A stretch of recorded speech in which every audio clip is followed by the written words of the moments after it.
celebriamo questa giornata, anzi complimenti, ho ascoltato molto e celebriamo questa giornata in un territorio che risponde molto bene.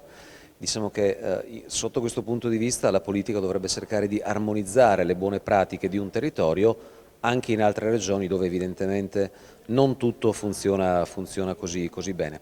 Il mercato del lavoro è evidentemente cambiato rispetto a quanto giustamente oggi è stato ricordato in termini di welfare, in termini di nuovi modi di lavorare. La pandemia è stato un drammatico acceleratore di cambiamenti sotto questo punto di vista. Penso che il welfare aziendale, ma non soltanto aziendale, fatto anche attraverso bilateralità, debba essere sempre più approfondito anche e soprattutto con l'inclusione delle cosiddette parti sociali. Qui oggi stiamo vivendo un ottimo esempio di quello che io ho appena ricordato e detto.